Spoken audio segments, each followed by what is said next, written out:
नमस्ते वासुदेवाय नमः।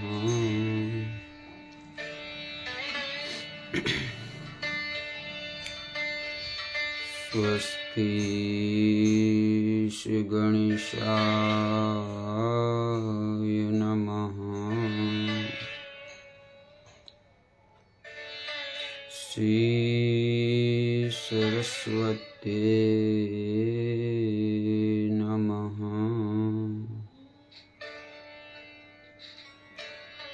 श्री गुरुभ्यो नमः।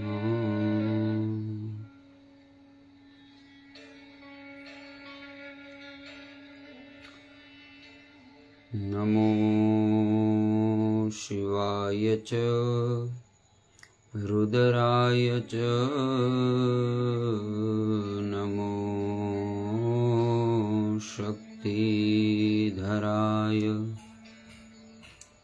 सर्वविद्याधिपते भूतोनापति नमो नमः।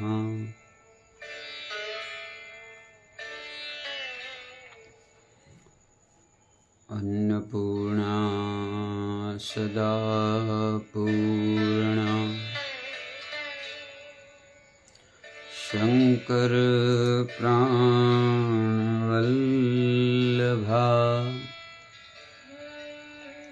ज्ञान वैराग्य सिद्धि भिक्षांच देहि मां पार्वती माता देवी पार्वती पिता देवो महेश्वरम्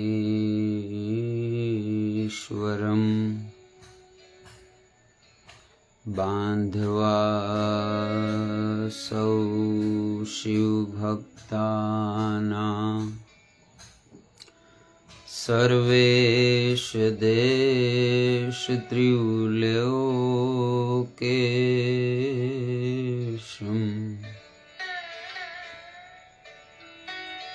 नमो गुरुभ्यो गुरुपदकाभ्यो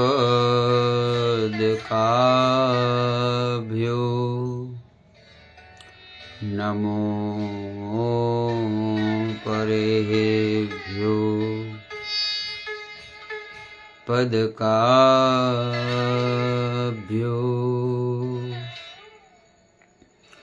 आश्रे सिद्धेश्वरो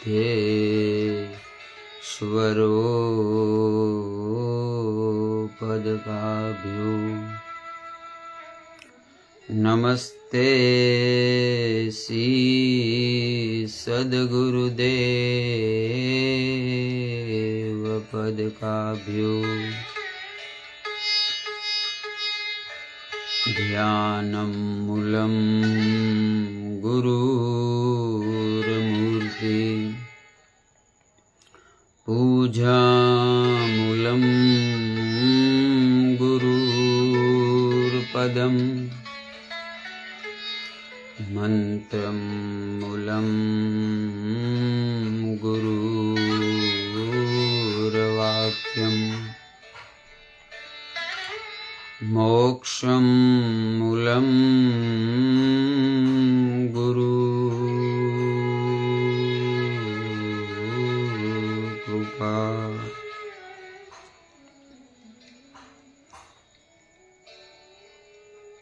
सौ भक्तों ने जय श्री कृष्ण, हर हर महादेव। सौने जय गणेश।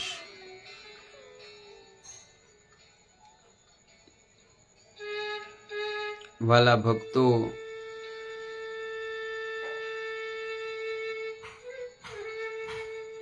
અતિ પવિત્ર એવા ગણપતિ ઉત્સવના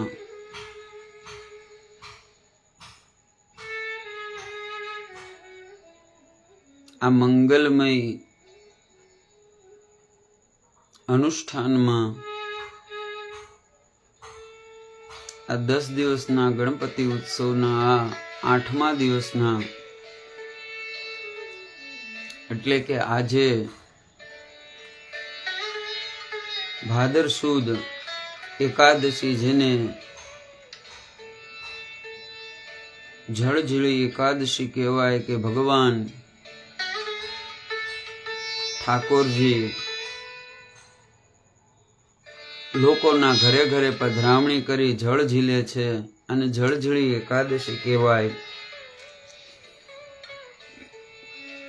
આજે પણ ગામડાની અંદર ઠાકર મંદિરેથી ઠાકરજી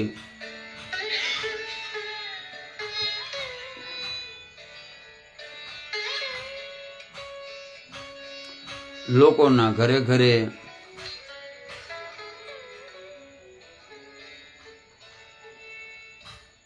પધરામણી કરે છે. વાસ્તે ગાસ્તે ભગવાન આખા ગામમાં સર્વની ત્યાં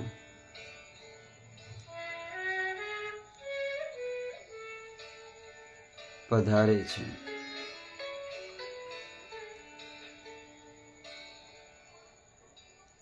આપણા વૈદિક સંસ્કૃતિમાં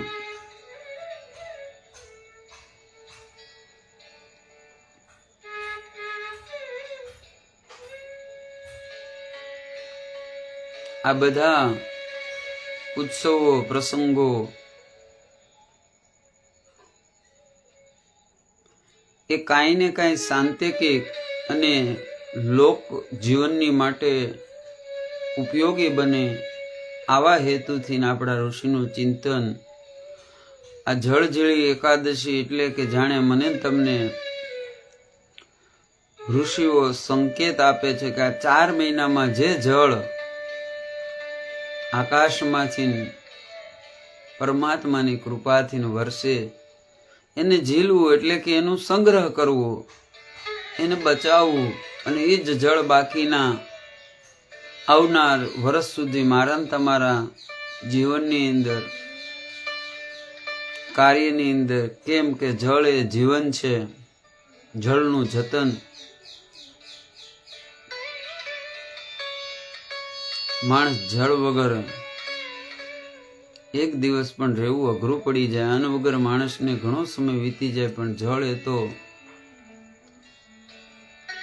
સર્વની પ્રથમ આવશ્યકતા છે. તેથી જળઝીળી એકાદશી જે જળને ઝીલવાની વાત કરે ભગવાન, એનો સંગ્રહની વાત કરે, મીઠું પાણી.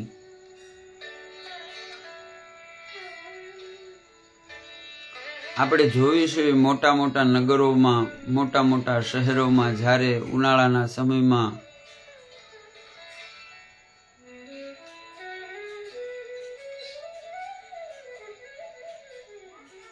જળની જે કિલ્લત થાય છે અને ત્યારે લોકોના જીવનમાં જે કઠિનાઈ, જે મુશ્કેલી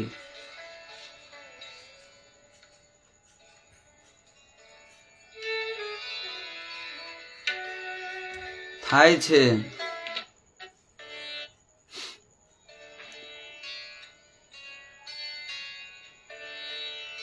આ મને તમને સંકેત આપે છે કે જો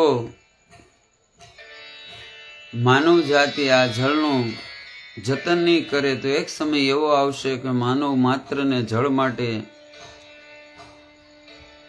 બહુ જ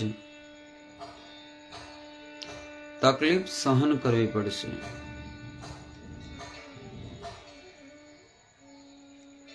તેથી આપણી પ્રકૃતિનું જતન, આપણા જળનું જતન, આપણા વૃક્ષોનું જતન, આપણા પર્યાવરણનું, વાયુનું, આ પંચભૂતનું રક્ષણ કરવું એ ધર્મ છે.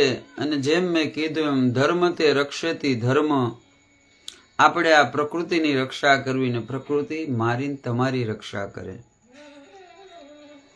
એકબીજાના પૂરક છે. તેથી આજે મને તમને ઠાકોરજી સુંદર સંદેશો આપે કે જળ એ જીવન છે. જળને ઝીલવું એટલે જળનું જતન કરવું, જળને શુદ્ધ રાખવું.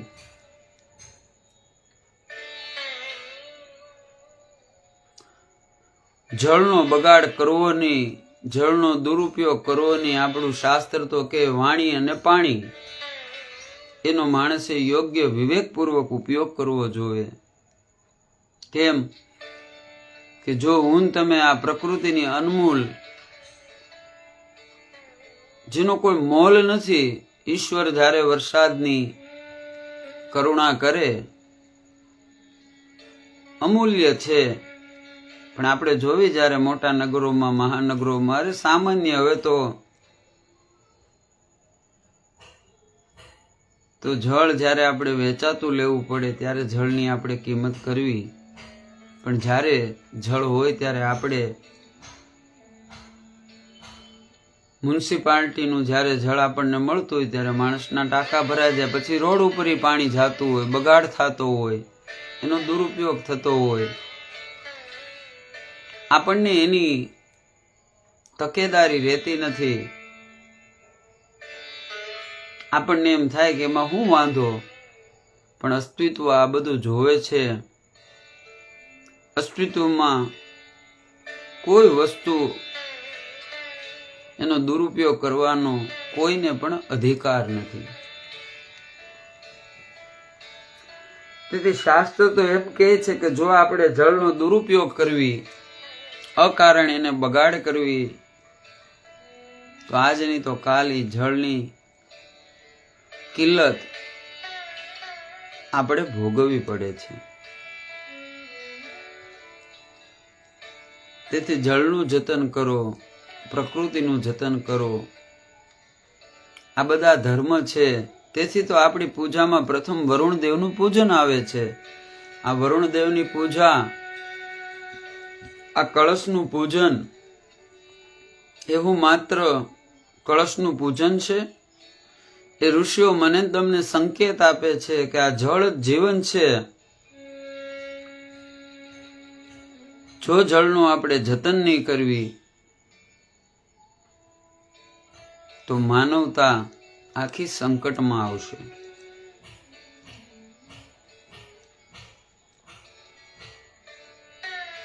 આ પૃથ્વીના 3 ભાગમાં જળ છે ને 1 ભાગમાં પૃથ્વી છે.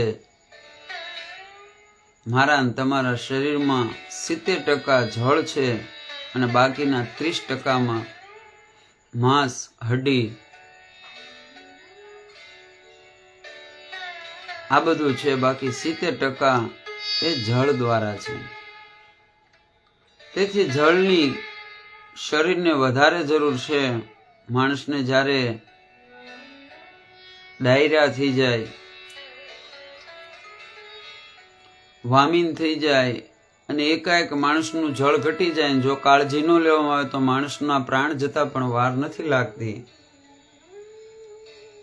એમાં બેદરકારી ન થાય. કેમ? જળ એ માનવ માત્રની માટે, જીવ માત્રની માટે જીવન છે.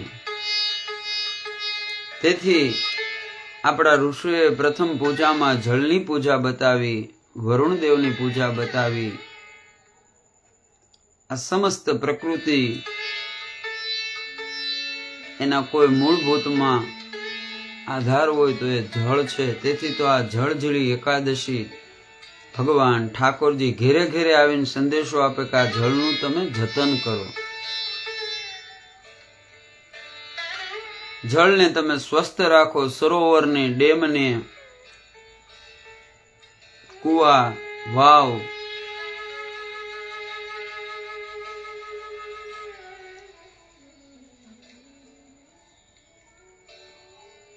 તળાવ, સરોવર, આ બધાને શુદ્ધ રાખવાના.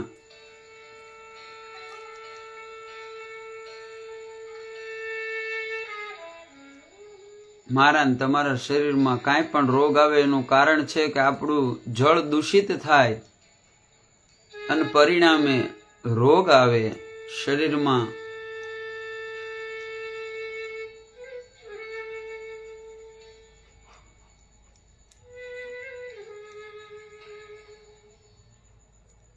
તેથી આપણા ઋષિઓ જાણતા હતા, એટલે પ્રથમ એણે કોઈ પણ પૂજા કરો એ પૂજામાં દીપ પછી કોઈ બીજું પૂજન આવે તો એ વરુણ દેવનું પૂજન આવે. વરુણની પૂજા પ્રથમ કરવી, પછી બધા દેવની પૂજા થાય છે.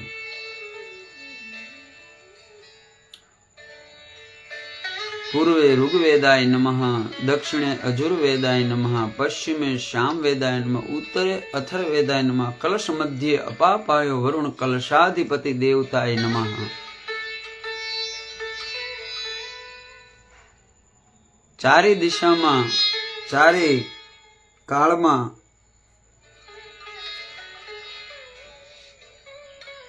આ જળનું જતન આપણા વૈજ્ઞાનિકો અત્યારે જે સંશોધન કરે એમાં એક જ વસ્તુ પ્રાથમિકતા, જ્યારે ઉપગ્રહોમાં સંશોધન કરે તો એ જ વસ્તુ જોવે કે અહીંયા જળ છે કે નહીં. પ્રથમ જળની જરૂર છે. જે ઉપગ્રહ ઉપર જળની સંભાવના હોય ત્યાં જીવનની સંભાવના, કેમ કે જળ એ જીવન છે.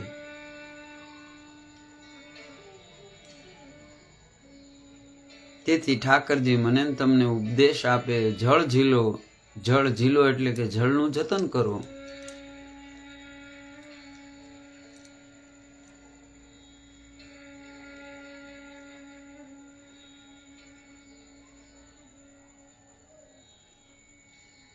તો આપ સૌને આજના પવિત્ર એવા જળઝીલી એકાદશીની ખૂબ હાર્દિક શુભકામના.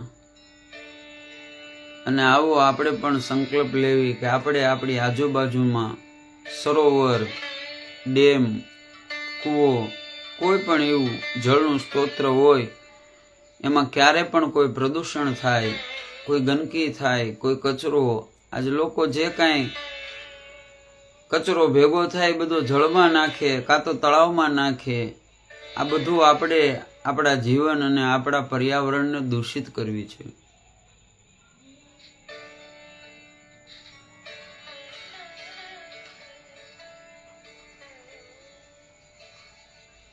પેલા અમુક પૂજાના દ્રવ્યો નદીમાં વહેવાના, નદીમાં નાખવાનું આવું હતું, પણ ત્યારે બધી નદીઓ સતત વહેતી હતી અને એની પાછળ પણ જે પૂજાના દ્રવ્યો હતા એ બધા સાત્વિક દ્રવ્ય હતા. એની અંદર કાંઈ ને કાંઈ જીવનો ખોરાક હતો અને પરિણામે એને જળમાં વિસર્જન કરવાથી અનેક જીવ જે જળચર છે એને એનો ખોરાક મળતો. એના માટે આ બધી વસ્તુનું વિસર્જન થતું અને એ પણ પ્રકૃતિને ધ્યાનમાં રાખીને. આજે તો હું તમે કદાચ પૂજાપાના દ્રવ્યો હોય, અંદર ઘણું હોય, આ પુષ્પો, અંદર થોડું ઘણું અનાજ, આ તે ઘણું હોય, એ જે પૂજાના દ્રવ્ય એ જળચરનો ખોરાક બને, પણ આપણે એને પણ પ્લાસ્ટિકના જબલામાં બાંધીને જ્યારે જળમાં નાખવી ત્યારે એ પ્લાસ્ટિક ઓગળતું પણ નથી, તૂટતું પણ નથી, પરિણામે આ જળને દૂષિત કરે છે.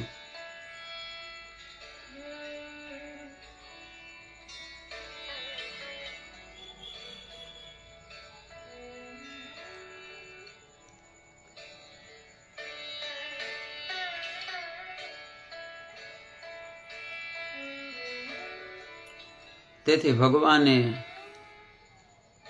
ઋષિઓએ ધર્મની સાથે મને તમને જીવનમાં આપણા જીવનની જે પ્રથમ પ્રાથમિકતા જરૂર છે એવા જળના જતનનો આજે મોટો સંદેશો આપ્યો. સૌની એક જ આશા હોય છે જળની. માણસના મૃત્યુ પછી પણ માણસ પાછળ તર્પણ કરવું પડે, પિંડનું દાન પણ જળમાં થાય. જળ એ જીવન છે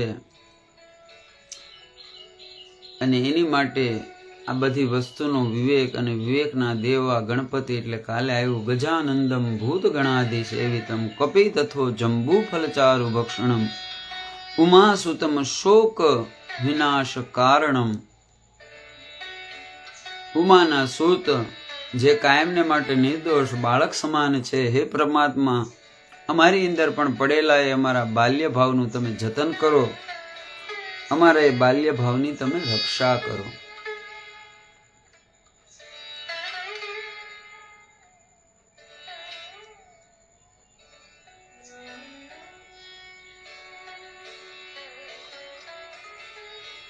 આપણા ઋષિઓએ જે પૂજા, જે કર્મકાંડ, આ કર્મકાંડની અંદર જે દ્રવ્યો, આ દ્રવ્યની પાછળ સુંદર દ્રષ્ટિ છે, સુંદર ભાવ છે. આપણે જ્યારે ભગવાનનું પૂજન કરવી, પ્રથમ ભગવાનને આપણે આહ્વાન કરવી ને કીધું એમ આગચ દેવ દેવસ્ય તેજ રાશિ જગતપતિ ક્રિયમાનોમયા પૂજા ગૃહાણી સુર શ્રેષ્ઠ, જે તેજ રૂપે સર્વવ્યાપી છે, સર્વદા છે, સર્વકાળ છે, એવા પરમાત્મા, એવા પરમ તત્વ, આદિ તત્વ, અનાદિ. તેથી તો ગણપતિ તમે પ્રત્યક્ષ તત્વમસી. પૃથ્વીની અંદર તમામ તત્વ સમાયેલા છે, એમાં બ્રહ્માંડની અંદર ભગવાન તત્વ રૂપે, તેજ રૂપે સમાયેલા છે. એને પ્રગટ કરવા, એને અનુભવ કરવા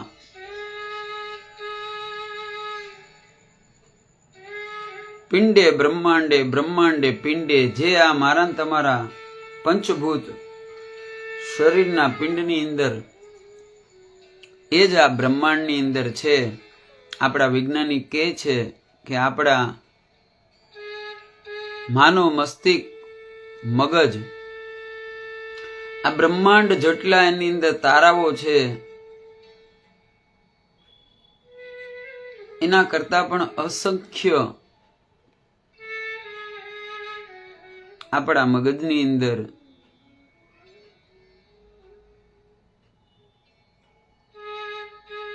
આ સૂક્ષ્મ રૂપે ઇલેક્ટ્રિક જે સાંકેતિક છે, બધા સંકેતના જે એ આ બ્રહ્માંડ બરાબર છે. બ્રહ્માંડમાં જેટલા તારા છે એના કરતા પણ વધારે છે. તેથી આપણા ઋષિએ પ્રથમ જ કીધું પિંડે બ્રહ્માંડે, બ્રહ્માંડે પિંડે. અને એ જ તત્વ સર્વવ્યાપી પૂજા દ્વારા, કર્મ દ્વારા, કર્મકાંડ દ્વારા પ્રગટ થાય.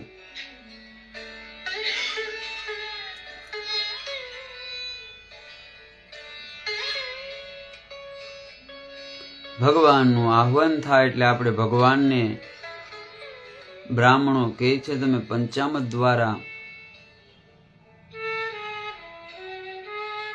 સ્નાન કરાવવા. પંચામૃત એ 5 તત્વોનું પ્રતીક છે. આખું 14 બ્રહ્માંડ 5 તત્વોને ધારણ કરીને બેઠું છે. પૃથ્વી, અગ્નિ, જળ, વાયુ અને તેજ.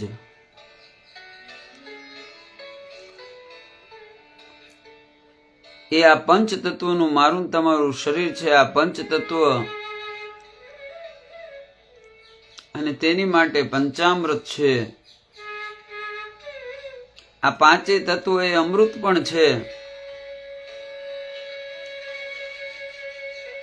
આ 5 પ્રકારના અમૃતમાં એક અમૃત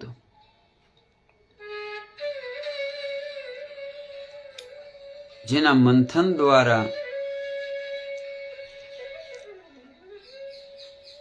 જીવનમાં પરમ એવા આત્મ તત્વની પ્રાપ્તિ થાય છે.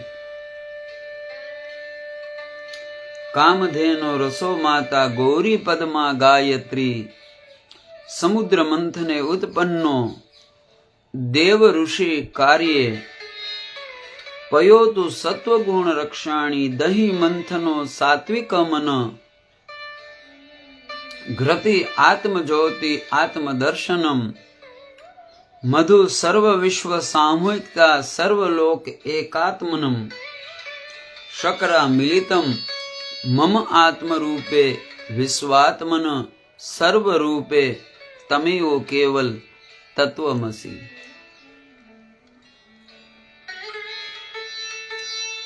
એટલે કે જ્યારે દેવ અને દાનવો ભેગા મળી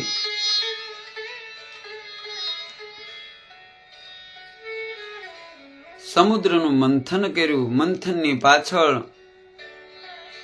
બધાને અમૃત જોવે છે, અમૃતની કામના છે.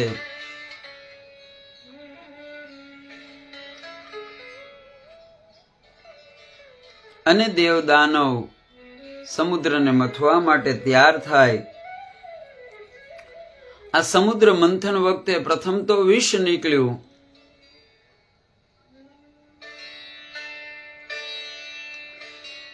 પણ 14 રત્ન જેમાંનું એક રત્ન એ કામધેનુ માં ગાય છે. આ કામધેનુ સમુદ્ર મંથને ઉત્પન્નો દેવ ઋષિ કાર્ય કેની માટે આવી? દેવ અને ઋષિના કાર્ય માટે આવી. આ ગાય, આ કામધેનુ, આ ગાયને પ્રથમ દૂધ અને એ દૂધનું દહીં બને અને એ દહીંનું જ્યારે મંથન કરવામાં આવે, એને મથવામાં આવે, એમાંથી માખણની ઉત્પત્તિ થાય. અને એ માખણને જ્યારે તાવવામાં આવે ત્યારે એમાંથી સાત્વિક ઘૃતિ એટલે કે ઘીની ઉત્પત્તિ થાય. અને એ ઘી દ્વારા યજ્ઞ થાય અને એ યજ્ઞ દ્વારા દેવો પુષ્ટ બને, દેવી શક્તિ બળવાન બને. તેથી સમુદ્ર મંથને ઉત્પન્નો દેવ ઋષિ કાર્ય કામધેનુ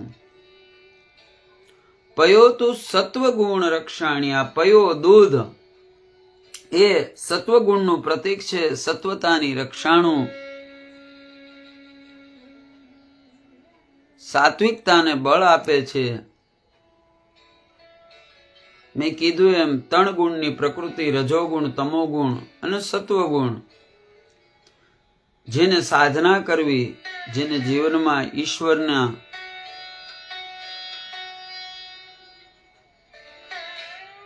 અંદર પોતાના મનને સ્થિર કરવું, આવા ઋષિઓ પહેલા એના આહારમાં માત્ર ગાયનું દૂધ લેતા હતા. આ ગાયનું દૂધ એ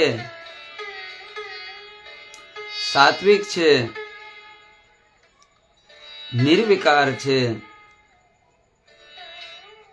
મારા ને તમારા સત્વગુણને પોષણ કરનારું છે. તેથી ભગવાનની પ્રત્યક્ષ પૂજામાં પ્રત્યક્ષ દેવને આપણે બ્રાહ્મણો પંચામૃત દ્વારા, એમાં પ્રથમ દૂધ દ્વારા ભગવાનને સ્નાન કરાવી. આ દૂધ ચડાવતી વખતે ભગવાન પાસે આપણે 3 વરદાન માંગવાના. પ્રથમ જ્યારે દૂધ ચડાવી ત્યારે ભગવાનને કહેવું કે હે ભગવાન, આ દૂધ સત્વગુણનું પ્રતીક છે, અમારા સત્વગુણની તમે વૃદ્ધિ કરો. આવા ભાવ સાથે આપણે ભગવાનને દૂધ ચડાવી. પહેલું વરદાન આપણા સત્વગુણની રક્ષા માટે. દૂધનો ધર્મ છે, આ દૂધ જેને પ્રાપ્ત થાય એને શીતળતા, એને તૃપ્તિનો અહેસાસ થાય. હે પ્રભુ, અમારા સત્વગુણ દ્વારા, અમારા દ્વારા અમે જ્યાં જ આવી, અમારા સ્વભાવ દ્વારા, અમારી ક્રિયા દ્વારા, અમારા કર્મ દ્વારા લોકોને શીતળતાની અને તૃપ્તિનો અનુભવ થાય. અમારા વ્યવહાર દ્વારા, અમારા કાર્ય દ્વારા, અમારા કર્મ દ્વારા અમને પણ પરમ તૃપ્તિ, સંતોષ, સમાધાનની પ્રાપ્તિ થાય. વળી ત્રીજું ભાવ એ આપણે જ્યારે ભગવાનને દૂધ ચડાવી, આ દૂધ છે એની ધવલતા, એની પવિત્રતા, એના ગુણને ક્યારે પણ નષ્ટ નથી થવા દેતું. તમે જુઓ, દૂધવાળો દૂધમાં પાણી ભેળવે તો પાણી દૂધ બની જાય છે અને દૂધના ભાવે પાણી વેચાય. એમાં જ મારા ને તમારા વર્તમાન સમયમાં સૌથી મોટામાં મોટી માતા પિતાને કોઈ ઉપાધિ હોય તો પોતાના સંતાનો. જ્યારે સંતાનો 16 થી 18 વર્ષની ઉંમરમાં આવે, આ સમય દરમિયાન એ સંતાનોના જીવનની અંદર અનેક પ્રકારના વળાંકો આવે અને આ સમય એની માટે એના જીવનનું સંપૂર્ણ ભવિષ્યનું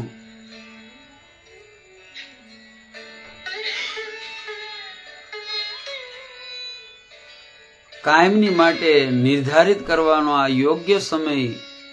અને આ સમયે જો એના જીવનમાં કોઈ એવો સંગ દોષ થઈ જાય, કોઈ એવી જગ્યા, એવા સ્થાને એવા મિત્રની મિત્રતા થઈ જાય, તેનું જીવન આખું બગડી જતા વાર નથી લાગતી.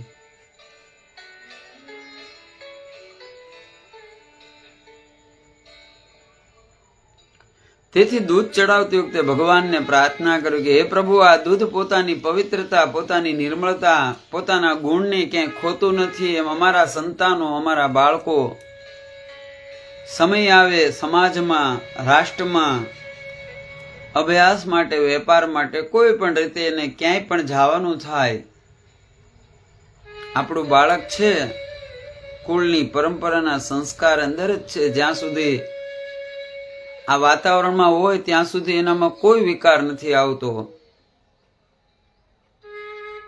પણ સમાજમાં જ્યારે જાય ત્યારે સમાજમાં બધા પ્રકારના માણસો હોય છે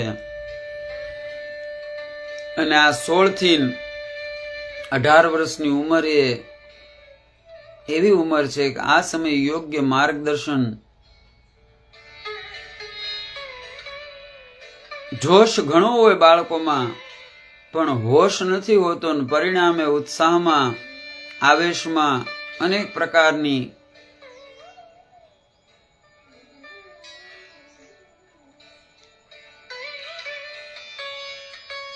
મનની અંદર વિચારોની તરંગોમાં નિર્ણય લેવામાં બાળક ઘણીવાર ભૂલ ખાઈ જાય છે અને પરિણામે એનામાં દુર્ગુણ આવે, એનામાં અનેક પ્રકારના વિકારો, અનેક પ્રકારના દોષ આવી જાય. તેથી ભગવાનને આપણે પંચામૃતમાં પ્રથમ દૂધ ચડાવી, જેમ દૂધમાં પાણી ભળે તો પાણી દૂધ બને છે. દૂધ એની ગુણવત્તા, એના ગુણને ખોતું નથી અને સમાજમાં, બજારમાં એની કિંમત એ જ રહે છે. એમ હે પ્રભુ, અમે આ તમને દૂધ ચડાવતી વખતે પ્રથમ તો અમારા દૂધ દ્વારા અમારી શીતળતા, અમારો રજોગુણ તમોગુણનો નાશ કરી સત્વગુણની તમે વૃદ્ધિ કરો.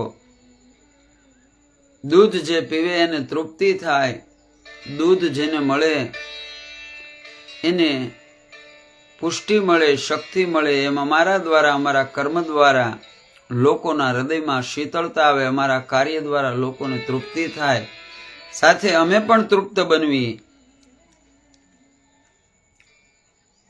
ને આ ત્રીજું મહત્વનું ભગવાન પાસે વરદાન આ કે અમારી કુળની, અમારી પરંપરા અને અમારા સદગુણો એ ક્યારે પણ કોઈ દુર્જનની સાથે ભળવાથી અમે દુર્ગની ન બનવી, અમારામાં દોષ ન આવે. પણ જેમ દૂધમાં પાણી ભળે અને પાણી દૂધ બને, એમ કોઈ એવા વ્યક્તિનો કદાચ સંગ થઈ ગયો હોય, જેના વિચારો, જેના કાર્યમાં અનેક પ્રકારના દૂષણો હોય, તો આવો વ્યક્તિ અમારી સાથે આવી કાં તો સજ્જન બને અને કાં તો અમારેથી દૂર થઈ જાય.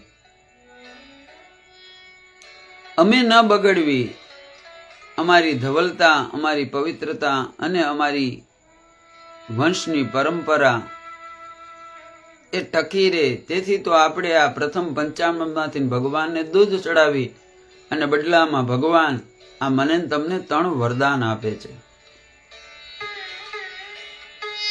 એમાં બીજું એ દહીં આવે છે, આ દહીં જ્યારે ભગવાનને ચડાવી, સર્વ દેવતા પ્રિય દધી, આ દેવોને દધી પ્રિય છે, ભગવાનને દહીં પ્રિય છે. હું કાયમ માટે કહું છું, આ જગતમાં જે કાંઈ પરમાત્માએ બનાવ્યું છે અને મારી તમારી પાસે જે કાંઈ છે, આમાંનું કાંઈ આપણું નથી, બધું પરમાત્માનું છે. આપણી પાસે અન્ન, આપણી પાસે વસ્ત્ર, આપણી પાસે સોનું ચાંદી રૂપિયા પૈસા, માણસ પૂજા કરે ને ભગવાનને પૈસા ધરે, વસ્તુ આપે, અનાજ આપે, આ તે જે કાંઈ આપણે બધું ધરવી છે, આ બધું આપણું નથી, પરમાત્માનું ઉત્પન્ન કરેલું, પરમાત્માનું બનાવેલું છે. કેમ? આપણે આવ્યા ત્યારે કાંઈ લઈને નથી આવ્યા અને જાવીને ત્યારે પણ કાંઈ લઈને નથી જવાના. કોઈ જ્યારે જન્મ લીધું ત્યારે પ્રોપર્ટી સાથે લઈને નથી આવ્યા.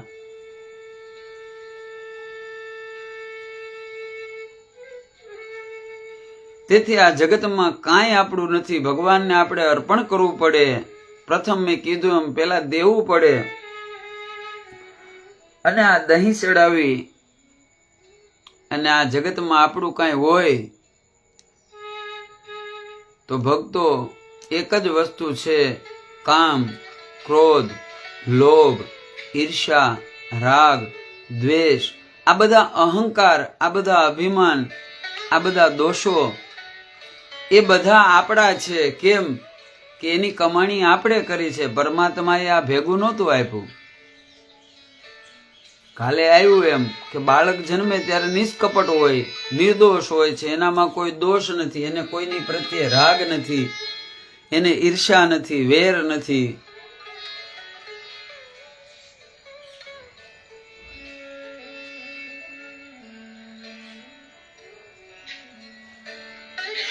તેથી જન્મથી આમાંનું કાંઈ ભગવાને આપ્યું નથી. પણ માણસ જેવી જેવો મોટો થતો જાય એનામાં રાગ આવે, એનામાં દ્વેષ આવે, એનામાં ઈર્ષા આવે, એનામાં વેર આવે. આ બધી આપણી કમાણી છે, આ ઈશ્વરની દેન નથી, આ માનવની ઉપજાવેલી કમાણી છે. અને તેથી આપણા ઋષિઓએ આ પંચામૃતમાં દહીં, દહીં એ મારા ને તમારા વિકાર છે, મારા ને તમારા દોષ છે, મારા ને તમારા જીવનની ખટાશ છે. પણ આ દોષ એ પણ અંદરના છે. દહીં ભલે ગમે એટલું ખરાબ આપણને લાગે, આ દોષ ભલે આપણને ખરાબ લાગે, પણ દોષ એ કોઈ ગુરુ મળે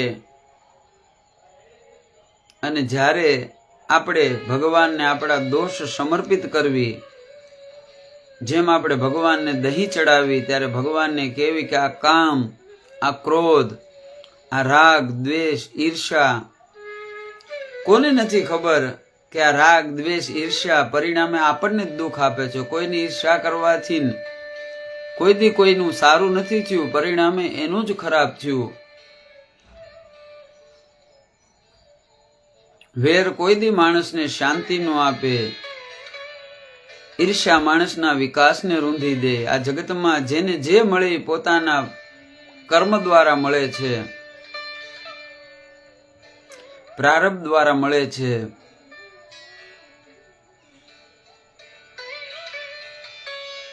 છતાં પણ મારા તમારા મનમાં રાગ આવી જાય, ઈર્ષા આવી જાય, દ્વેષ આવી જાય. આ બધા અંદરના વિકારો છે. એ મારા તમારા એ પરમ એવા તત્વને, પરમ એવા આત્માને જાણવા માટે જ્યાં સુધી આ વિકારોનું સમર્પણ, કેમ કે આ વિકારો કોઈથી નષ્ટ ન થાય, આ અંદરના ગુણ છે. 6 ભગ છે ને 6 વિકાર છે. તેથી એને નષ્ટ કરવા જાઓ. કામને જેમ માણસ કામ સાથે લડે એમ એનામાં કામ વધે.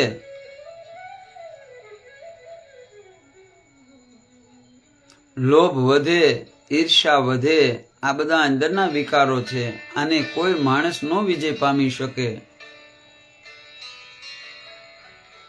પોતાની જાત સાથે જે લડે એ અંતે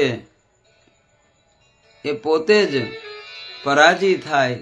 તેથી આ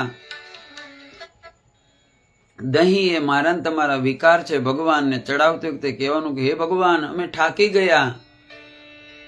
આ વિકારો વારંવાર આવી અમને દુઃખ આપે, પીડા આપે, છતાં પણ આ વિકારોથી અમારો છુટકારો થતો નથી. તેથી હે પ્રભુ, આ 6 વિકાર અમે તમને સમર્પિત કરવી છે. અને જેવું દહીં ભગવાનને સમર્પિત કરો. આ દહીં ખાટું છે, આ વિકારો બધા ખાટા છે, પણ જ્યારે પરમાત્માને આપણે આ દહીં રૂપી, અહંકાર રૂપી, અભિમાન રૂપી 6 વિકારોનું સમર્પણ થાય, ભગવાન એ વિકારોનું મંથન કરે. જેમ દેવો અને દાનવો આ સમુદ્ર મંથન એ મારા ને તમારા મનની ક્રિયા છે. આપણા સદવિચારો એ દેવ છે, આપણા દુર્વિચારો એ દાનવો છે. અને આ બંનેની વચ્ચે સતત મંથન થઈ રહ્યું છે. ક્યારેક આપણને સત્વ વિચાર આવે, સારા સંગમાં, સારા સત્સંગમાં આપણા દેવત્વની વૃદ્ધિ થાય, આપણા વિચારોમાં શુદ્ધતા આવે, પવિત્રતા આવે. અને જ્યારે એવા સંગમાં બેહવી, એવાનો સામીપ્ય લેવી, ત્યારે આપણામાં વિકારો આવે. આ દેવ અને દાનોનું સતત મંથન થાય છે. અને આ સમુદ્રના મથન દ્વારા જ પ્રથમ વિષ બારું આવ્યું. એમ હું તમે જ્યારે ધર્મના માર્ગે આલવી, ભક્તિના માર્ગે આલવી, એટલે પ્રથમ આ વિકારો બહાર આવે. વિકારો એને જ નડે જે ધર્મના માર્ગે હોય. આપણે લડાઈ કોની સાથે કરવી? જે આપણા વિરોધમાં હોય એની સાથે કરવી. જે આપણા અંડરમાં હોય, જે આપણી આધીન હોય, એને આપણે ક્યારેય નથી કરતા. આ ઈર્ષાનો સ્વભાવ છે. એ હંમેશા પોતાની આજુબાજુમાં કોઈ ઉપર જાય ને એને જ પકડે. આ રામાયણમાં કથા છે. આ સિંહિકા છે એ રાહુની માતા છે, અને એને ઈર્ષા કીધી, અને દળિયાના પેટાળમાં રે અનેક જીવજંતુ આજુબાજુમાં હતા. એને નથી મારતી, પણ એની ઉપરથી કોઈ જાય એને પકડી માયા કરી અને ખાઈ જાય. આજ હનુમાનજી જયારે એની ઉપરથી જાય એટલે માયા કરી હનુમાનને પકડ્યા, અને હનુમાનજીને એ ખાવા જાય ત્યારે હનુમાનજી પોતાની મુષ્ટિકા દ્વારા એ ઈર્ષાનો નાશ કરે છે. અને જેવી આ સિંહિકાને મારીને ભગવાન સમુદ્રને પાર કરી ગયા. હનું માન, જેને પોતાના માનને હણી લીધું, જેને અભિમાનને હણી લીધું, એ જ ઈર્ષાને મારી શકે, અને એ જ ઈર્ષાથી મુક્ત થાય. તેથી હનુમાન છે.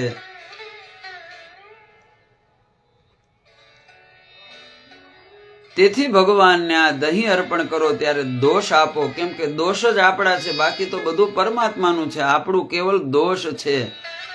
કેમ કે ઈ જ આપણે કમાણી કરી, બાકી તો આપણે નિર્દોષ છીએ. પરમાત્માએ જન્મ આપ્યો ત્યારે કોઈ દોષી નથી, બધા પવિત્ર છે. એટલે તો કાલે કીધું એમ, બાળક છે એ ભગવાનનું રૂપ છે.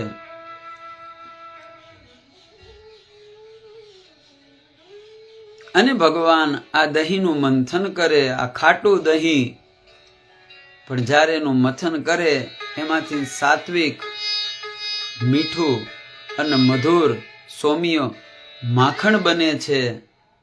આ માખણ છે ને એ જ મારું તમારું મન છે. આ મનની અંદર જ કામ, ક્રોધ, લોભ, ઈર્ષા, રાગ, દ્વેષ આ બધા છે. અને પરિણામે મન મને તમને બાંધે છે, મને તમને ભટકાવે છે, મને તમને પીડા આપે. તેથી મનને મનાવે એને મુનિ કીધા. મન જ કારણ છે બંધનનું, અને મન જ કારણ છે મુક્તિનું. આ મન રૂપી માખણ જ્યારે આ વિકારોનું મંથન થાય, જેમ સમુદ્રનું મંથન થયું, મારા તમારા સદવિચારો અને દુર્વિચારો, આનું મંથન એટલે સત્સંગ. સત્યના સંગમાં, આવા સત્સંગમાં આપણે બેસવી, અને આ કથાઓ મને તમને દ્રષ્ટિ આપે. આ મારી તમારી આંખ બધાને જોઈ શકે, પણ એને પોતાને જોવું હોય આંખને તો એની માટે એને દર્પણ જોવે. કેમ કે દર્પણ વગર આપણી આંખ એ પોતાને જોઈ ન શકે. એમાં કથા, આ સત્સંગ, આ સત્યનારાયણની કથા, આ ભાગવત કથા, આ રામકથાને દર્પણ કીધું. આમાં આપણે આપણા જાતને આપણે જોવાની છે. આપણા ગુણ પણ આપણે જાણવી, આપણા દોષ પણ આપણે જાણવી. અને જ્યાં સુધી વ્યક્તિ પોતાના દોષને કે ગુણને, ગુણ પણ આપણી અંદર પડ્યા, દોષ પણ આપણી અંદર પડ્યા,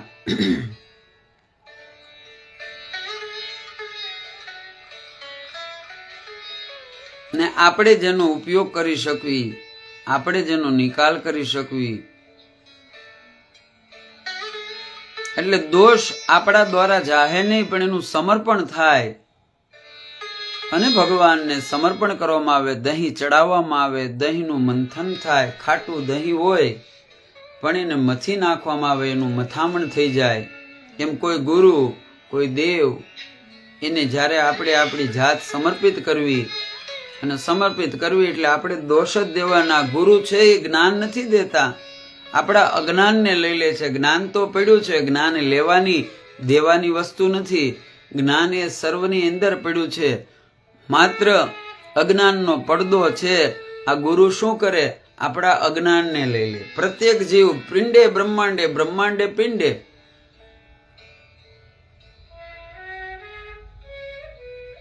પરમાત્મા સૌની અંદર સમાયેલા છે, પરમાત્મા સૌના હૃદયમાં છે.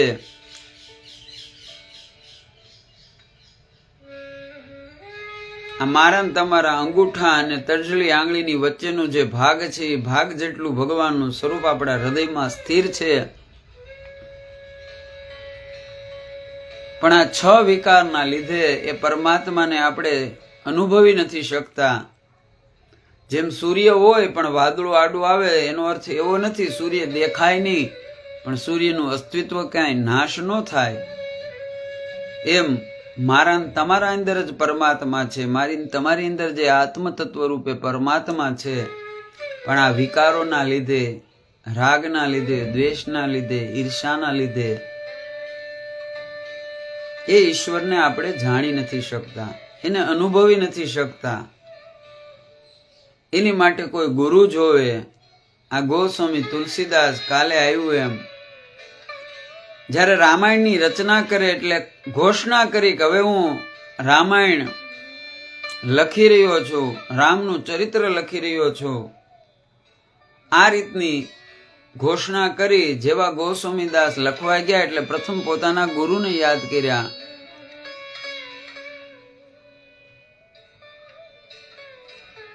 બંદો ગુરુપદ પદમ પરાગા, સુરુષિ સુબાસ સરસ અનુરાગા. ગુરુપદ નખમન ગણ જ્યોતિ, સુમિરિત દિવ્ય દ્રષ્ટિ એ હોતી. ગુરુના પગની એ નખની જ્યોત જેને પણ દર્શન થાય એની દિવ્ય દ્રષ્ટિ થાય. અને કીધું રામકથા. પણ જેવા ગુરુના ચરણને અડ્યા, આ ગુરુએ અજ્ઞાન રૂપી દોષનો નાશ કર્યો. એને આખી સૃષ્ટિ એ વંદન બરાબર લાગે. એટલે પ્રથમ મહિપતિ કર શરણા, એટલે કે મહિપતિ આ પૃથ્વીના કોઈ પતિ એવા વિપ્ર, એવા બ્રાહ્મણોની વંદના કરી. નામ વંદનાનો આરંભ કરતા કરતા અક્ષ, કિન્નર, રાક્ષસ, જળચર, નભચર, ભૂત, પિશાચ આ બધા વંદનીય થવા લાગ્યા. કેમ કે પરમાત્મા બધામાં છે. વંદના કરતા કરતા થાકી ગયા અને પછી એને છેલ્લી પંક્તિ કરી નાખી. આખર ચારી લખ 84 જાતિ જીવ ઓજલ થલ નભબાસી. સિયા રામમય સબ જગ જાની, અરે કરહુ પ્રણામ જોડી જુગ પાહી. એટલે કે જેવા ગુરુએ કૃપા કરી, ગુરુએ અજ્ઞાન રૂપી એ વિકારોનો નાશ કર્યો, જેમાં એને દોષ દેખાતો એમાં પણ બધામાં પરમાત્મા દેખાણો. કેમ? પરમાત્મા સર્વવ્યાપી છે, પરમાત્મા સર્વજ્ઞ છે, હરિવ્યાપક સર્વત્ર સમાન. પ્રેમ એ પરમાત્મા છે, પ્રેમ એ માનવનો ધર્મ છે. ભગવાને આપણને પ્રેમ લઈ, કેમ? માનવનો જન્મ એ ભગવાનની અનમોલ પ્રેમ છે અને માનવનો સ્વભાવ એ સર્વને અનકન્ડિશન પ્રેમ કરવો. તેથી જ્ઞાન આપે ને ગુરુ નહીં, પણ અજ્ઞાનનો નાશ કરે એને ગુરુ કીધા છે. અને જેવું આ વિકારનું સમર્પણ થાય, ગુરુને આપણા વિકાર દેવાના, ભગવાનને આપણા દોષ દેવાના, કેમ કે એ જ આપણી કમાણી છે, બાકી તો બધું પરમાત્માનું છે. આપણે આવ્યા ત્યારે અંગ ઉપર કપડું પણ નહોતું, વસ્ત્ર પણ નહોતું, આપણી કોઈ વસ્તુ નહોતી.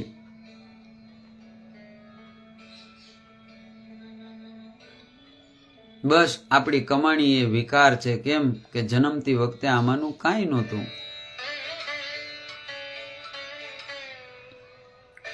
અને મંથન થાય એ દહીં ખાટું છે, આ વિકારો બધા દોષ છે, પણ એને મથવામાં આવે તો એમાંથી ને સત્વરૂપી માખણની ઉત્પત્તિ થાય. આ માખણ જેવું મન બને, જેમ મુનિનું મન માખણ સમાન હોય, મધુર હોય, આવું મન. અને આ મનને પછી ભગવાન હરણ કરે. આ ભાગવતની કથામાં જે ગોપીના માખણની ભગવાન ચોરી કરે, એ માખણ સ્થૂલમાં નહીં, સૂક્ષ્મમાં ગોપીના મનરૂપી માખણની ભગવાન છે, જગદગુરુ છે. વસુતમ વસુસુતમ કંસશારુણ મર્દનમ દેવકી પરમાનંદમ વંદે કૃષ્ણમ જગદગુરુ. આ જગદગુરુ ભગવાન કૃષ્ણ છે. જેવા કૃષ્ણને પોતાના અવગુણ, આ દોષ આ ગોપીઓએ સમર્પણ કર્યું, ભગવાન એના મનને મથી અને મનરૂપી માખણની હરણ કર્યું. પણ મિત્રો, પછી જે આપણા પંચામતમાં ત્રીજું દ્રવ્ય આવે. કેમ કે મન તો મધુર બની જાય, ગુરુ આપણા દોષોનું મંથન કરી નાખે, છતાં મન ચંચલ છે, મન શાશ્વત નથી, મન સ્થિર નથી. આ મનને સ્થિર કરવા માટે મંત્રની જરૂર પડે. કાલે કીધું એમ, મન એ પાણી સમાન છે, હલકા તરફ પેલા જાહે.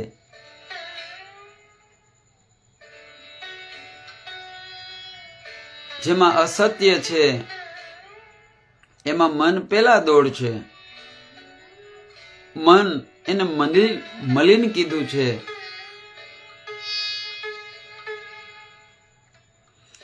એ મનનો સ્વભાવ છે. તેથી મનને ઉપર લાવવા માટે, જેમ પાણીને ઉપર લેવા માટે યંત્રની જરૂર પડે, મનને મંત્રની જરૂર પડે. મનને શુદ્ધ કરવા માટે સત્સંગની જરૂર પડે. આ માખણ ગમે એટલું હોય, 1 દી 2 દી 5 દી 10 દી, પછી 11મા દિવસે એનામાં દુર્ગંધ આવી જાય. કેમ?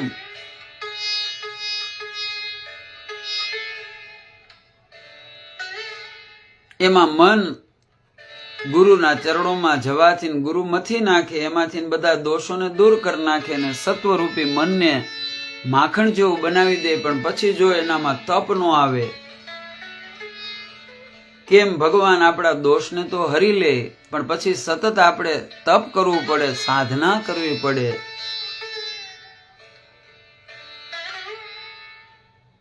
આ મેં કીધું એમ કર્મકાંડ, એ કર્મકાંડ આપણે પૂજા કરવી, પાઠ કરવી, સત્યનારાયણની કથા કરવી, યજ્ઞ કરવી.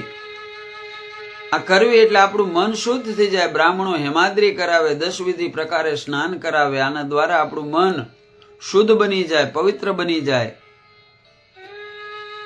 પણ વળી પાછા સંસારમાં રહેવી. સંસારની અંદર તમે જુઓ, ત્રાંબાનું કોઈ કળશ હોય, પિત્તળનો કોઈ કળશ હોય, એને લીંબુ દ્વારા, ખટાશ દ્વારા આપણે ઉટકવી એટલે ચમકાઈ જાય, ચમકી એમાં ચમક આવી જાય. ઘર્ષણ કરવી, એમ મેં કીધું એમ કે આ દહીંનું મંથન થાય ને મંથનમાંથી ખટાશ એક તરફ વહી જાય. ખટાશ છે એ ત્રાંબામાં જે કાંઈ દોષ છે પ્રકૃતિનો એ બધાને દૂર કરી નાખું. તમે જુઓ નવા જેવું બની જાય. ત્રાંબાનું વાસણ ચમકે, એમાં આપણું મુખ દેખાય, એમાં આપણું મન પણ મંથન થાય, શુદ્ધ થઈ જાય. આપણા દોષ અને ગુણ બંને દેખાય આપણને. પણ પછી એ સત્સંગ દ્વારા તપાવવું પડે, પૂજા દ્વારા કર્મમાં લાવવું પડે અને તપવું પડે. એ માખણને તપાવો તો એમાંથી થોડી ઘણી જે કાંઈ વિકારોની કીટ છે, એ જે દબાણી છે, એ બધી બળીને ભસ્મીભૂત થાય. અને પછી જે તત્વ રહી ઘી છે, ઘૃતિ છે, આ માખણ ગમે એટલું હોય એના દ્વારા દીપ નો પ્રગટે. એમ મન ગમે એટલું પવિત્ર થાય, પણ જો એને તપમાં ન રાખવી, એને સાધનામાં ન રાખવી, સત્સંગમાં ન રાખવી, તો એ શુદ્ધ થયેલું મન પાછું એનો મૂળ સ્વભાવમાં વયું જાય. કેમ કે મનનો સ્વભાવ છે મલિનતા.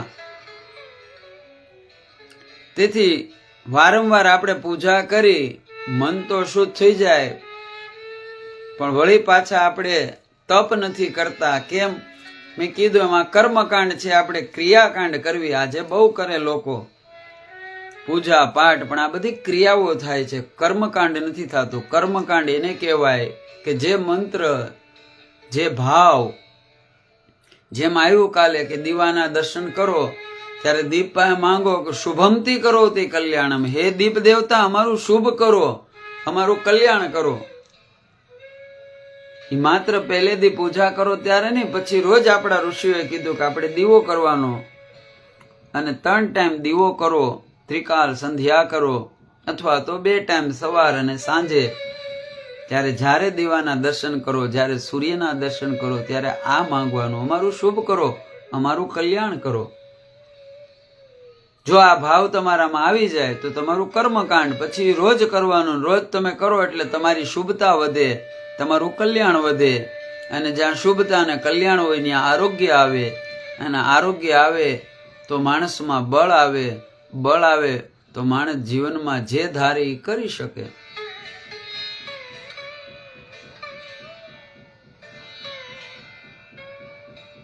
તેથી જે રીતે માખણને તપાવે એમાંથી ઘી બને, એમ મન શુદ્ધ થાય પૂજા દ્વારા, અર્ચન દ્વારા. પછી એને તપમાં રાખો.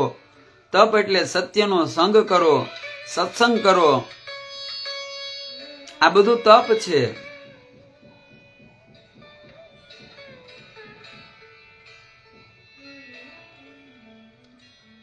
વ્યક્તિગત સ્વાર્થને મૂકી અને જ્યાં સત્ય હોય એની સાથે ઉભા રહેવી, એ તપ છે.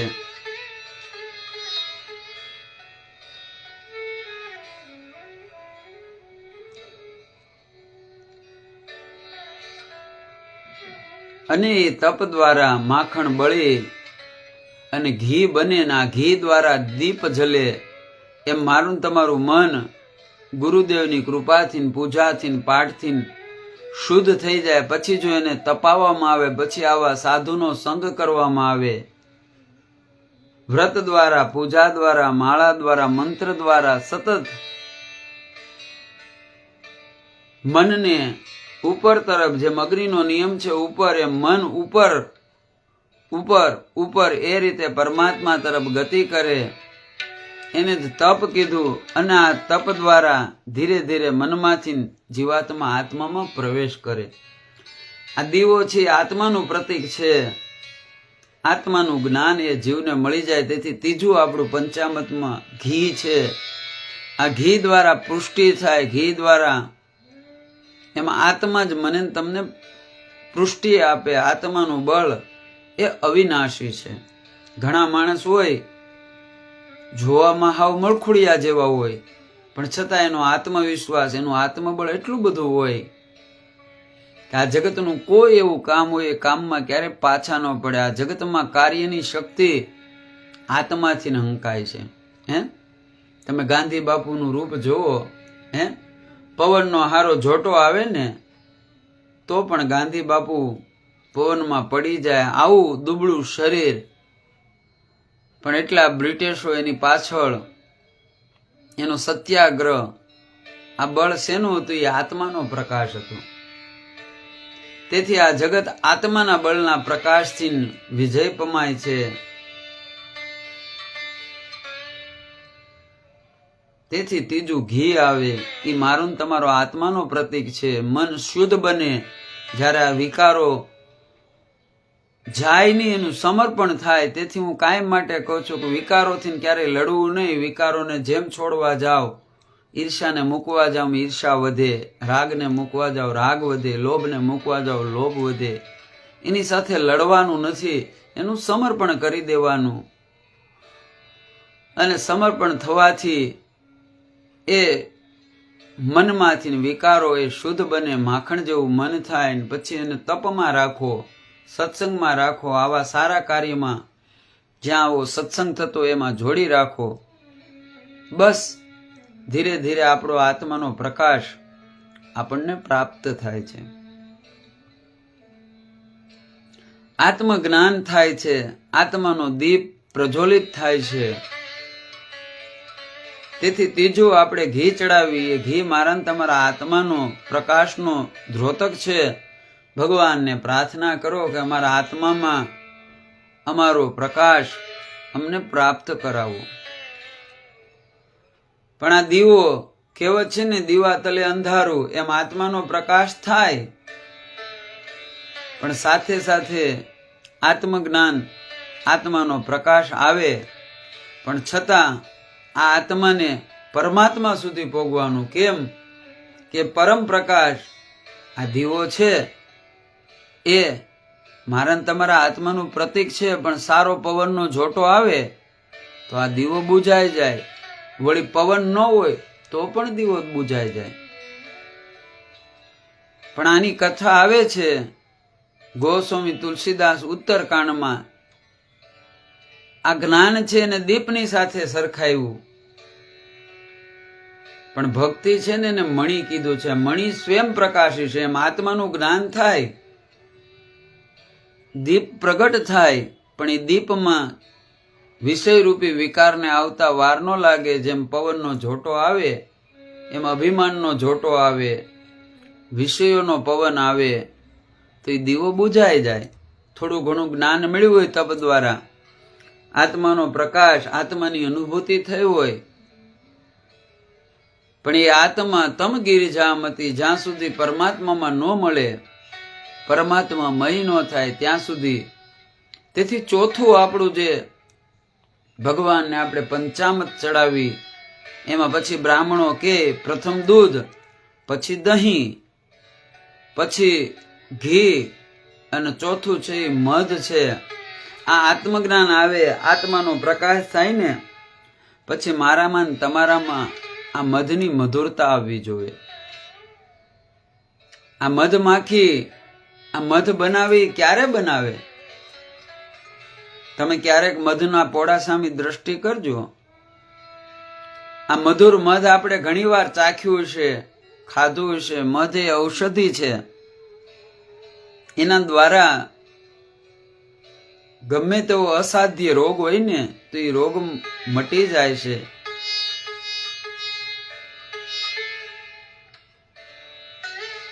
જે કોઈ ઔષધિ આપણે બધા દ્રવ્યમાં, પાણીમાં લેવાય, દૂધમાં લેવાય, સાકરમાં લેવાય,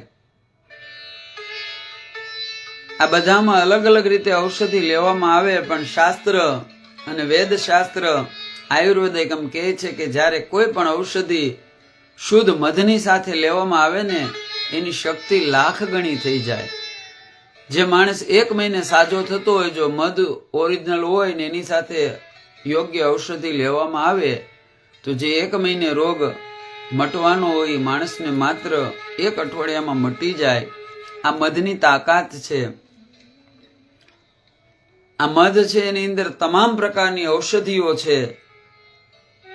કેમ કે આ મધની માખી છે ને ઝાડવે ઝાડવે, પુષ્પો પુષ્પો ઉપર બધા અલગ અલગ તત્વો આ બધા તત્વોને એકઠા કરી આને મધનો પોળો બનાવે અને પછી તમે જોજો લાખોની સંખ્યામાં, હજારોની, કરોડોની સંખ્યામાં આ મધમાખી પૂડામાં બેસે, પણ બધી એક સાથે મળીને બેસે અને ભેગી થઈને બેસે છે. કોઈ માખી બેહી ગઈ હોય ને બીજી માખી બેહવા આવે તો એ જગ્યા ન હોય તો ઉડ્યા કરે. એ કોઈ માખીનો પગ ખેંચી એને નીચે નથી લાવતી.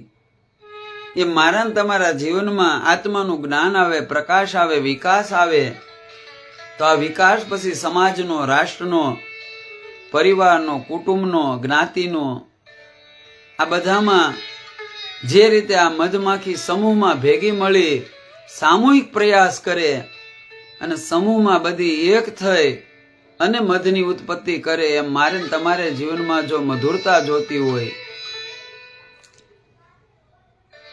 તો આ ત્રીજું ઘી ચડાવ્યા પછી ચોથું મધ છે.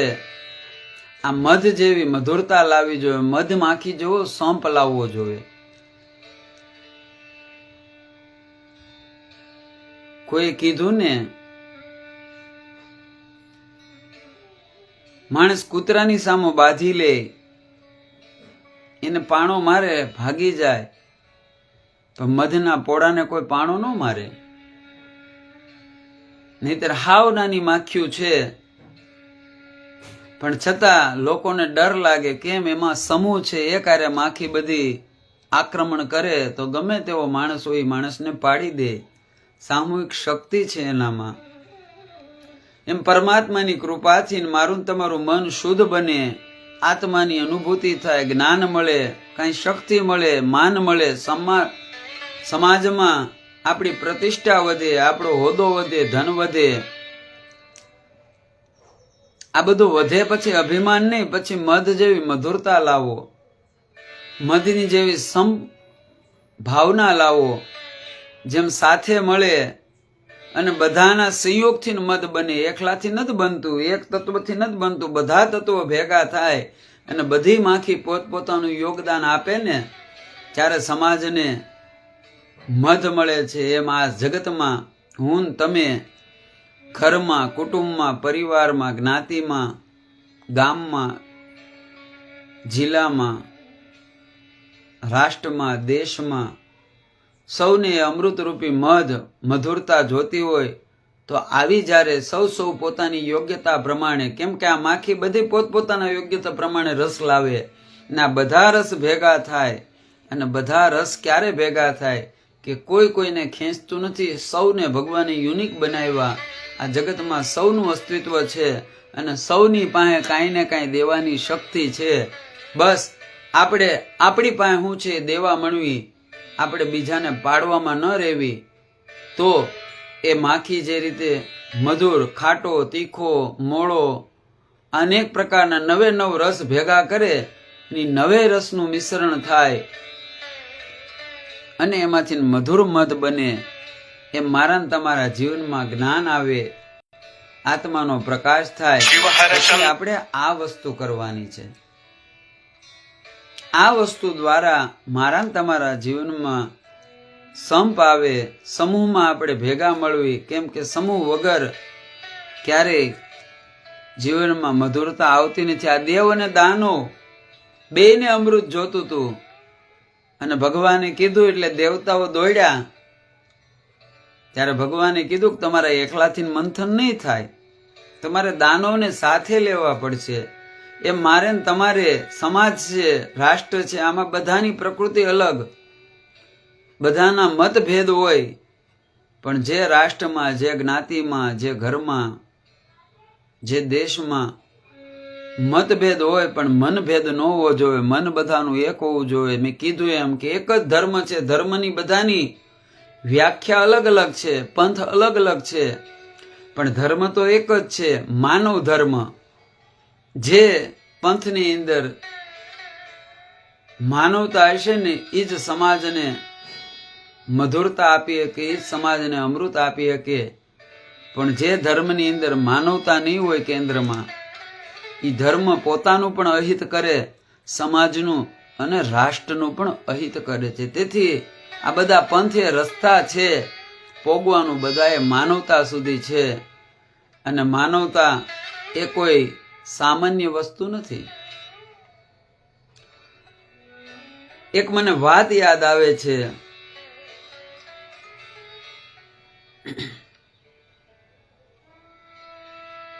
બેનભાઈ બે હતા અને એમાં દુનિયાનો આપણો નકશો, આ નકશો બંને બેનભાઈ રમતા હતા અને એમાંથી નકશો દુનિયાનો આખો આપણો, અને કાંઈ બંનેને લડાઈ થઈ. એના બાપુજીએ નકશો લાવેલા, કોઈ અધિકારી એને નકશા દ્વારા બધું પોતાના વ્યવસાયમાં, પોતાની નોકરીમાં એનું એમાં જે એને રાષ્ટ્રને ગોતીને ક્યુ નગર ક્યાં આવ્યું આ બધું જોવાનું હતું. તેથી પિતાજી લાવેલા, પણ હવે બંને બેન ભાઈઓ એ નકશા દ્વારા રમવા માંડ્યા.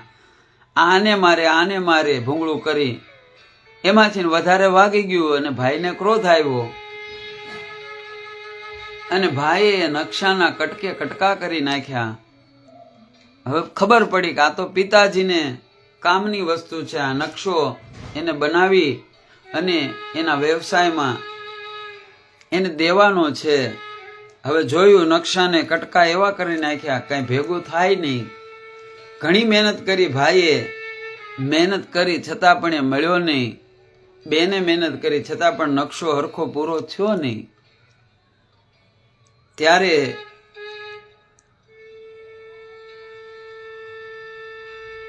એના મમ્મીએ આવી એ નકશાને બનાવી દીધો. ત્યારે બંને બાળકો કહે છે કે તમે નકશો કઈ રીતે ગોઠવ્યો, ક્યાં આવ્યું, કેમ કે કટકા થઈ ગયેલા. આ દુનિયાનો નકશો કઈ રીતે બનાવ્યો તમે? ત્યારે કીધું કે સાંભળો બાળકો, આની એક બાજુમાં નકશો હતો, તમે ફાડી નાખ્યો, બધું અલગ અલગ કરી નાખ્યું. હવે ક્યુ રાષ્ટ્ર ક્યાં આવ્યું એ નકશામાં ન ખબર પડે, કેમ કે બધું અલગ પડી ગયું.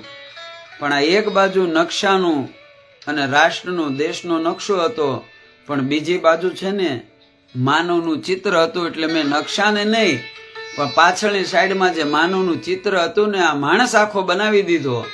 એટલે નકશો બની ગયો. આ મને તમને સંદેશો આપે કે માનવતા આવી જાય તો આ રાષ્ટ્રનો નકશો બની જાય.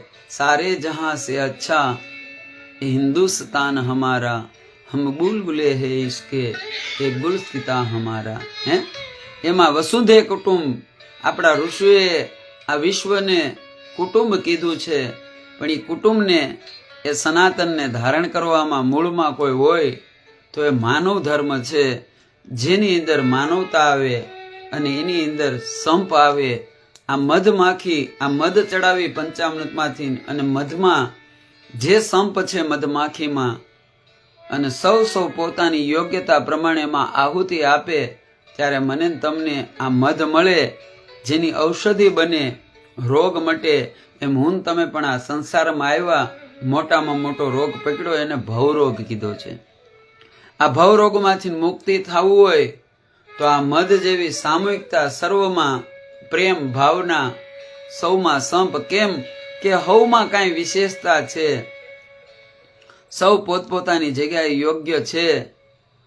આપણે આપણી યોગ્યતાને ગોતી આપણે રાષ્ટ્રને, પરિવારને, કુટુંબને, જેને પણ આપણે જે દઈ શકવી આપણે દેવાનું છે.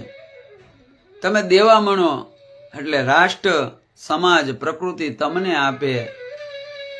અને છેલ્લું જે એમાં આવે છે એ સાકર આવે. આ મધ જેવી સામૂહિકતા પણ થઈ જાય અને રાષ્ટ્રમાં. પણ પછી પણ હજી અહંકાર, અભિમાન આપણો પીછો મૂકતો નથી. આ પંચ તત્વમાં છેલ્લું તત્વ પછી આ પંચામતમાં સાકર આવી. આ મધ મળી જાય, જીવનમાં અમૃત મળી જાય. દેવ અને દાનવને અમૃત મળી ગયું, પણ વળી દાનવ વૃત્તિ જાગી અને એ લઈ અને ભાગ્યા. રાહુ જોટીને ભાગ્યો. એમ જીવનમાં મધુરતા આવે, મધ મળે પણ પછી એકલા આજ જ્ઞાતિ આજ મોટા મોટા સંમેલનો થાય, પણ એની પાછળ કાંઈ ને કાંઈ જનકલ્યાણની ભાવનાનો વ્યક્તિગત સ્વાર્થ હોય. પરિણામે સંગઠન ભેગા તો થાય, પણ આ વ્યક્તિગત રાજકીય સામાજિક જે કાંઈ લાભો હોય એ મળી જાય, અને પછી જ્ઞાતિનું અને જેનું જે થવું હોય પરિણામે દુઃખ છે.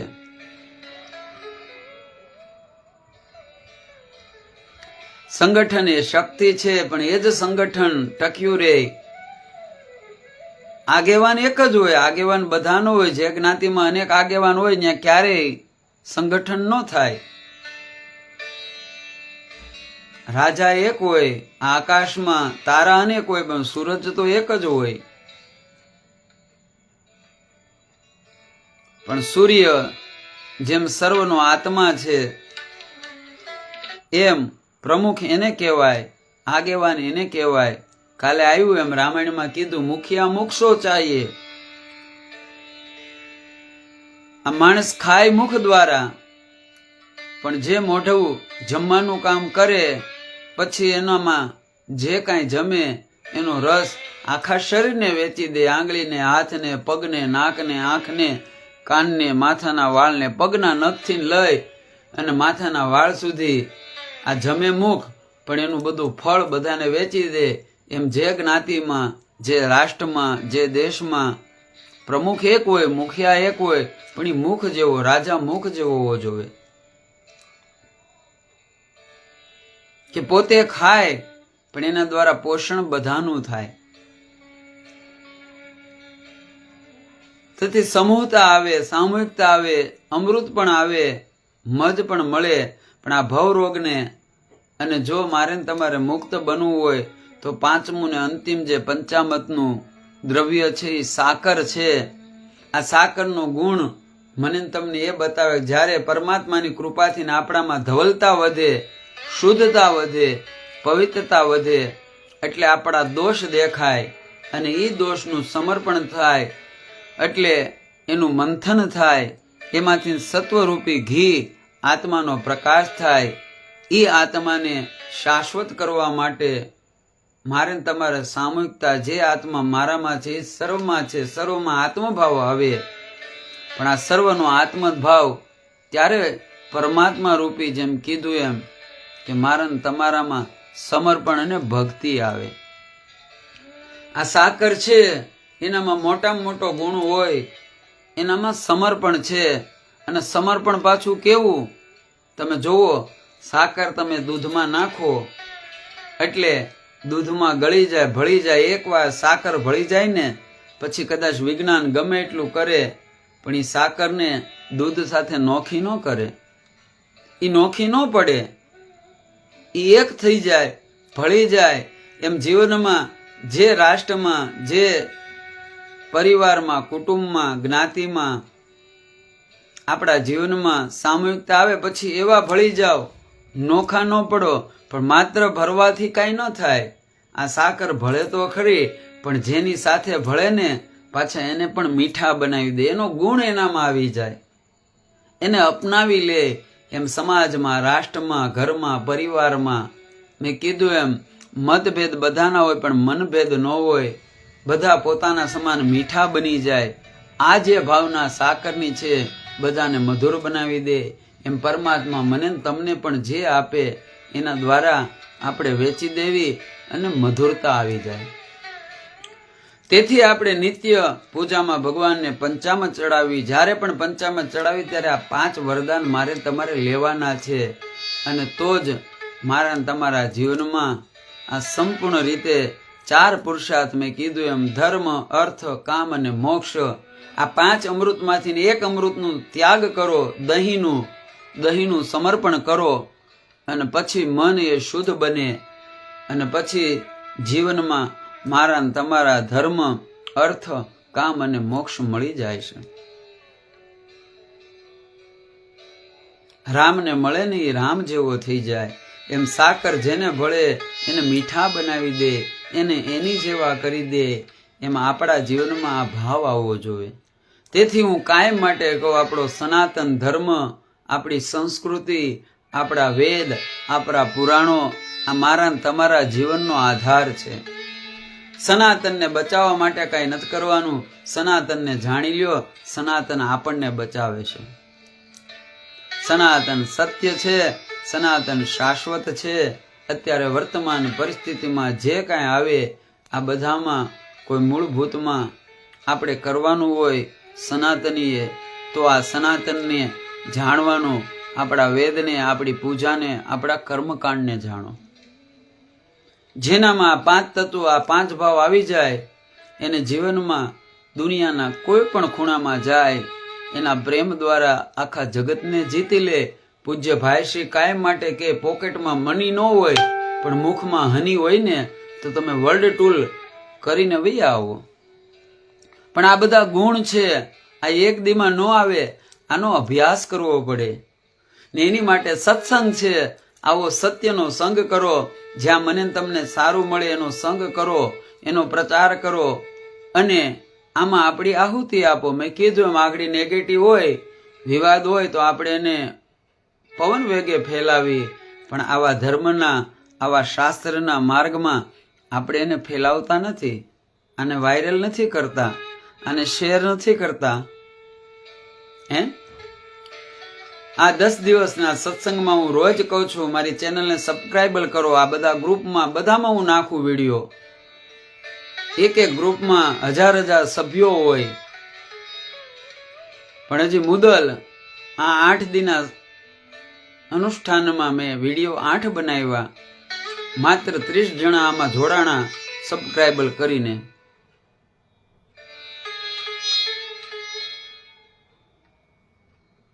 માત્ર 30 જણા જોડાણા, હજી કોઈ જોડાણા નથી.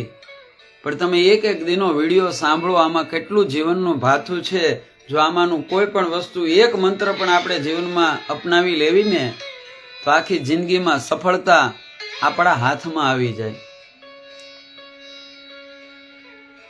અને મેં કાલે કીધું એમ કે માણસ ક્યાં સુધી, કોઈને ખરાબ નથી ગમતું, બધાને સારું જોવે છે, બધાને શુભ જોવે છે, બધાને આગળ વધવું છે. આ જગતમાં કયો એવો જીવ હોય, કેવું માણસ, પશુ પંખીથી માંડી બધાને સુખ જ જોવે છે, બધાને શાંતિ જોવે, બધાને આનંદ જોવે છે. એટલે તો ગોસ્વામી તુલસીદાસે કીધું, ઈશ્વર અંશ જીવ અવિનાશી, ચેતન અમલ સહજ સુખ રાશિ. આ સુખની રાશિ છે, સહજ છે, પણ એ સહજતા માટે આપણે સહજ બનવું પડશે. અને સહજતા એને કહેવાય જ્યાં સત્ય છે એની સાથે જોડાઈ જાઓ. રેલવે સ્ટેશનમાં જે ડબ્બા પડ્યા હોય ને એમાં બેહો, એમાં કોઈ ન બેહે, એમાં બેહે એ ડબ્બા કહેવાય. પણ જે ડબ્બાની સાથે ઇન્જિન હોય એના ગાડી કહેવાય ને એમાં બેહોમાં પડાપડી બોલે. એમ આપણા જીવનમાં આ સનાતન રૂપી, ધર્મ રૂપી ઇન્જિન સાથે જોડાવ. આપણા ધર્મ સાથે જોડાવ, આપણા વેદ સાથે જોડાવ, આપણી પૂજા, આપણા કર્મકાંડ સાથે જોડાવ.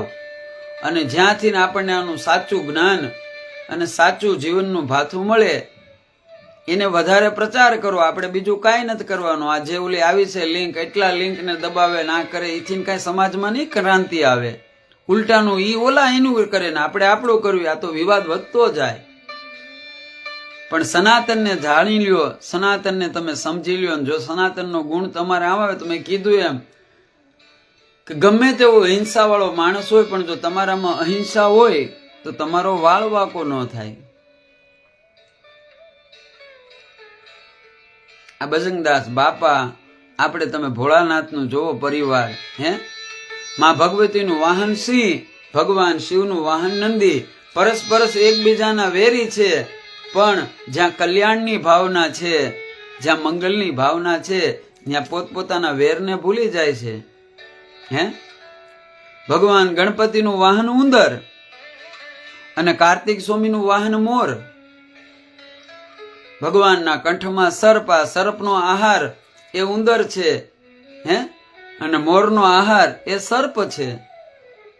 ક્યારેય આપણે શિવ મંદિરે દર્શન કરી આજે પ્રતીકો બતાવે એની સામે આપણે નજર નથી માંડી. આ બધું શું બતાવે છે કે જ્યારે તમારામાં કલ્યાણની ભાવના આવે ત્યારે તમારા દોષ પણ તમારા ગુણ બની જાય છે.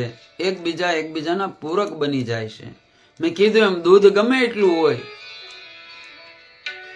એક મોટું ટેન્કર દૂધ હોય પણ એને તમે સવાર સુધી રાખો એટલે એને બગડી જાય, એમાં વાસ આવી જાય, તમે બાજુમાં ન ઉભા રહ્યો. પણ એ એક ટેન્કર દૂધમાં એક કળશો તમે છાશ રૂપી ખટાશ નાખી દો તો સવારે દહીં બને અને એ જ દહીંના મંથન દ્વારા માખણ અને ઘી મળે. તેથી આ જગતમાં કાંઈ ખરાબ નથી, માત્ર આપણી દ્રષ્ટિ ઉપર છે. અને દ્રષ્ટિ માટે આપણા શાસ્ત્રનું દર્શન કરો, આપણા શાસ્ત્રને જાણો, આપણા પુરાણોને જાણો, આપણા વેદને જાણો. આજ બાળકોને ભણાવવા માટે ગાંડા તૂર બન્યા છીએ આપણે, પણ ત્યાં માત્ર જીવિકાનું શિક્ષણ મળે, જીવનનું નથી મળતું. આપણા પુરાણોમાં, આપણા શાસ્ત્રોમાં જે ગુરુકુળની પરંપરા હતી ને ત્યાં બંને મળતું.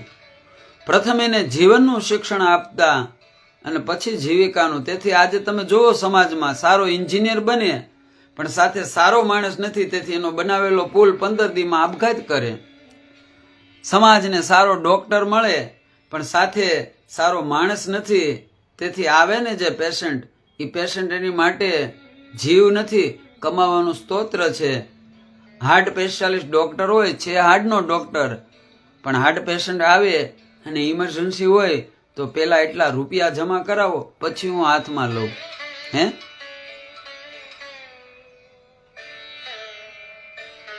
એનું એક જ કારણ છે, આજે જે કાંઈ મળે જીવિકાનું શિક્ષણ મળે, જીવનનું મળતું નથી. આ જીવનનું શિક્ષણ માટે આપણા ધર્મને જાણો. એકવાર માનવતા આવે પછી માનવ સર્વની માટે થઈ જાય. તેથી મેં કીધું જે 8 દીમાં 30 જણાએ સબસ્ક્રાઇબર કર્યું, પણ આગળ જો વિવાદ થાય,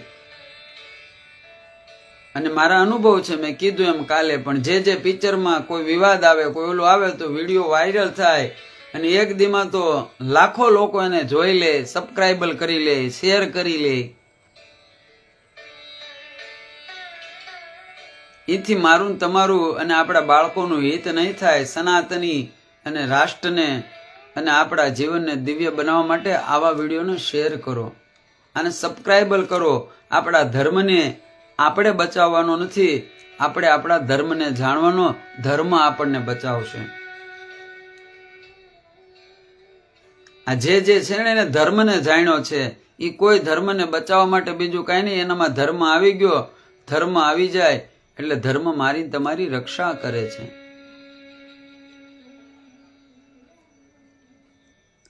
તેથી વિવેકની પૂજા છે, વિવેકનું અનુષ્ઠાન છે. આ 10 દિવસ આપણે વિવેક લેવાનો, ક્યાં સંયોગ કરવાનો, ક્યાં ત્યાગ કરવાનો. પણ આપણે તમે કીધું એમ વિવેક બધાનો ખોવાઈ ગયો છે.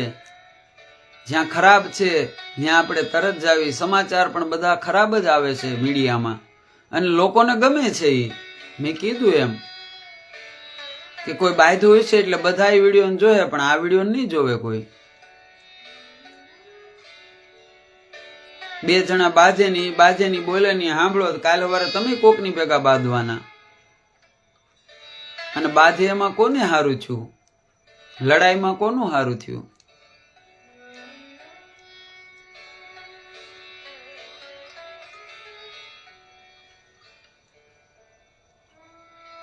તેથી જીવનમાં ધર્મની મારે તમારે ડગલે ને પગલે જરૂર છે. અને બીજું કાંઈ નથી કરવાનું. આપણા એક મંત્ર, એક ક્રિયા, એ માત્ર ક્રિયા નથી, એ કર્મકાંડ છે. કર્મમાં આવે અને કર્મ દ્વારા જ આ જીવનમાં જે કાંઈ જોવે એ બધું મળી જાય છે. મેં કાલે કીધું એમ કે ભગવાન એની આપણે જન્મતિથિ ઉજવી અને સંતોની પુણ્યતિથિ, એનું કારણ છે કર્મ કરી સામાન્ય માણસમાંથી દેવ બની ગયા, પરમાત્મા મય બની ગયા. એ કર્મ દ્વારા એનામાં માનવતા આવી ગઈ, એનામાં મધુરતા આવી ગઈ, આ 5 ગુણ એનામાં આવી ગયા એટલે એ મહાન બની ગયા. બાકી જન્મથી કોઈ સંત બનીને ન આવે. જન્મથી મારીને તમારી જેમ એ સામાન્ય હોય છે. અને હું તો ત્યાં સુધી કહું છું, મેં કાલે કીધું એમ કે કદાચ કર્મથી પણ માણસ ખરાબ હોય છતાં પણ ધર્મમાં એટલી વિશાળતા છે. આપણા વૈદિક સનાતન અને સત્સંગમાં એવી તાકાત છે. આપણે હજારો એવા દાખલા બતાવું એમાં મેં કીધું એમ જેસલ જાડેજા જેણે આખા જીવન લૂંટ્યા લોકોને, માર્યા લોકોને, પણ સતીનો સંગ કર્યો અને સમર્પણ કર્યું તો આજ પીર બનીને પૂજાય.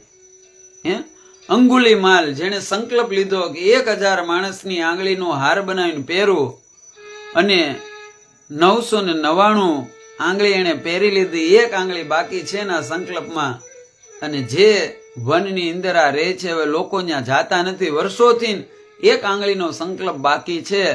અને આજ મહાત્મા બુદ્ધને ખબર પડી ને, આ મહાત્મા બુદ્ધ એ બાજુ પગલા ભરે, લોકો એને રોકે, પણ બુદ્ધ છે ને ભગવાન એ રોકાતા નથી, ત્યાં જાય છે. આને 999 માણસોને જોયા છે, ઓચિંતા કર્યા છે, આને જોઈને થરથર કાપે, પણ આજ ઉભો ઉભો કહે છે કે એ મહાત્મા રોકાઈ જાઓ, આ પેલો મારા જીવનનો પ્રસંગ છે કે મારો સંકલ્પ પૂરો થવાનો છતાં મારામાં કરુણતા અને દેશિયતની જગ્યાએ કરુણા આવે છે. તેથી હું નથી ઈચ્છતો કે મારો સંકલ્પ તમારી આંગળી પૂરો થાય, મારું મનને ફરતા વાર નહીં લાગે, તમે જતા રહ્યો, તમે રોકાઈ જાઓ. ત્યારે મહાત્મા બુદ્ધ એટલું જ બોલે છે કે હું તો કેદુનો રોકાઈ ગયો, તું રોકાઈ જા. ત્યારે કહે છે યાત્રા તમે કરો છો, હું તો અહીંયા જ છું. થોડો સંવાદ થાય ને મહાત્માની સાથે, એના ઓરા, એના વાઇબ્રેશન, આ અંગુલીમાલને પકડી લે છે. અને બુદ્ધ ખાલી એટલું જ કહે છે કે ભાઈ એક કામ કર, હું ભિક્ષા માટે આવ્યો છું, મારો નિયમ છે કે હું જ્યાં જાઉં ત્યાં ભિક્ષા લીધા વગર જાતો નથી. કાં તો તું મને મારીને મારી આંગળી લઈ લે, અને જો તારે એમ ન કરવું હોય તો મને ભિક્ષા રૂપે દે. ત્યારે પેલો કે મારી પાસે કાંઈ નથી ભાઈ, એક કામ કર, તું જે ઝાડ નીચે ઊભો ને એની એક ડાળી કાપીને મને આપ. અને જેવી ડાળી આપીને આ મોટામાં મોટો ગુણ જોઈ લીધો આનામાં આપવાનો, અને ડાળી લીધા પછી કહે છે હવે કે આ ડાળીને જોડી દે. ખળખળાટ હસતો અંગુમાલ કહે છે કે આ ડાળી કપાય, જોડાય નહીં. ત્યારે બુદ્ધ એટલું જ કહે છે કાપવું મહાનતા નથી, જોડવું મહાનતા છે. મારવામાં મહાનતા નથી, કોઈને બચાવવામાં મહાનતા છે. ને એટલા શબ્દ સાંભળ્યા ને આજ અંગુલીમાલ બુદ્ધમ શરણમ દત્સ્યામી, બુદ્ધમ શરણમ દત્સ્યામી, ધર્મમ શરણમ દત્સ્યામી કરતો બુદ્ધના ચરણમાં પડી ગયો. અને બુદ્ધ આગળ અને અંગુલીમાલ પાછળ.